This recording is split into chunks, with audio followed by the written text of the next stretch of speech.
ceux-là qui sont partis reposent en paix, que ceux-là qui ont été blessés puissent s'en sortir, que ceux-là qui ont subi des dégâts puissent être réparés dans le préjudice qu'ils ont subi. La meilleure façon de rendre hommage aux morts, ce n'est pas de crier les victimes. La meilleure façon de rendre hommage aux morts, c'est de continuer de les aimer. Mais comment on continue d'aimer les morts? On continue d'aimer les morts en priant pour eux. À chaque prière qu'Allah subhanahu wa ta'ala vous demande de faire, ou dans votre conviction profonde et votre religion de faire, que vous puissiez adresser une prière pour le repos de leur âme. Voilà ce que nous faisons tous les jours et je vous demande de continuer à le faire. Monsieur le Président, cela dit, permettez-moi, après avoir eu cette pensée pour les morts, pour les blessés, pour ceux-là qui ont subi des destructions violentes de tous leurs biens, permettez-moi de rendre hommage aux forces de défense et de sécurité. Je l'ai entendu plusieurs fois, mais si vous amnestiez, que direz-vous aux forces de défense et de sécurité? On leur dira Gatchenga Lama. Parce que ils ont porté ce pays sur leurs épaules. Parce que quand c'était difficile et que nous, on était chez nous, puisque la peur, elle est de la condition humaine, la peur. Qu'on le veuille ou pas, il arrive un moment où on a peur. Qu'eux, ils le veuillent ou pas, qu'ils aient peur ou qu'ils n'aient pas peur, ils sont dans la rue, ils sont debout et c'est pour nous protéger. Et les forces de défense et de sécurité du Sénégal sont tellement des forces républicaines que si demain, après avoir voté la loi d'amnistie, je ne le souhaite pas, le Sénégal était encore en trouble, les mêmes sortiront, les mêmes nous défendront et les mêmes nous protégeront. Parce que c'est ça qu'ils ont subi comme enseignement, c'est ça qu'ils ont trouvé comme tradition républicaine. Ils ne divergeront pas de ce chemin-là. Mais ce n'est pas pour cette raison qu'on ne leur rendra pas justice en leur rendant hommage, nous tous ensemble, parce que quand ils nous protègent, ils ne distinguent pas notre appartenance politique pour nous protéger. Après eux, je voudrais rendre hommage aux magistrats. On a parlé d'eux. Quelqu'un a même dit ici, oui, la justice aux ordres, comme s'il y avait une justice aux ordres au Sénégal.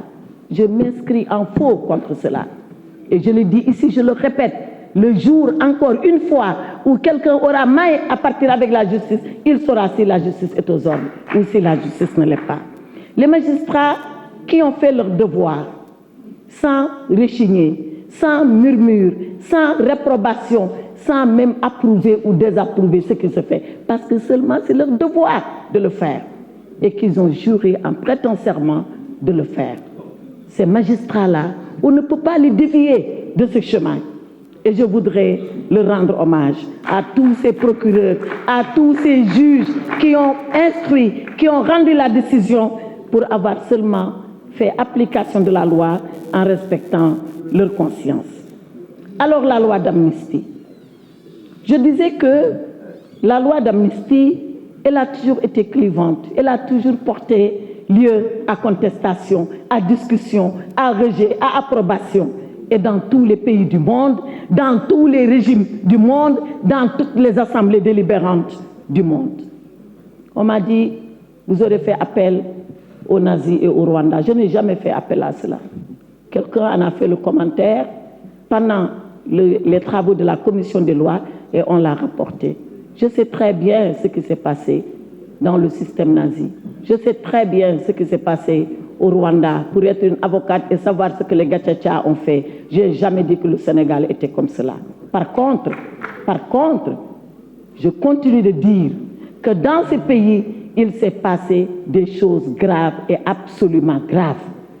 Mais ce n'est pas parce qu'on vient ici demander l'amnistie que les gens sont en train de nous dire ce que vous disiez alors à l'époque n'est pas vrai, la preuve vous demandez l'amnistie. Mais c'est parce qu'il y a eu des faits qu'on demande l'amnistie. L'amnistie ne se fait pas ex nihilo. C'est parce que des femmes nous fait lolo indi amnistie. Bu fi dara amulone comme niñ ko daan waxé. Kon amnistie du am. On n'amnistie pas le néant. On n'amnistie pas zéro.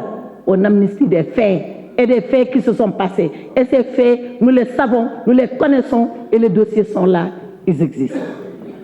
Donc, nous avons, Monsieur le Président, la claire conscience de ce qui s'est passé au Sénégal, des dangers que nous avons courus et frôlés ici au Sénégal. Je ne voudrais pas m'appesantir là-dessus, parce que Olof yee ko wax et ils sont très sages, nettali xuloo rek lay indi. waaw kon bokk loolu nañ ko teg ne te ñu jàmm sante te bañ a xuus ci wax ji, parce que buñ ci xuusee nag yuuxu dina jib fuñ ko foogewuloon. Maintenant, on nous pose des questions. Pourquoi maintenant cette loi d'amnistie? Pourquoi pas avant? Pourquoi pas il y a 2 ans? Pourquoi pas il y a 3 ans? Pourquoi amnistier des gens qu'on n'a pas encore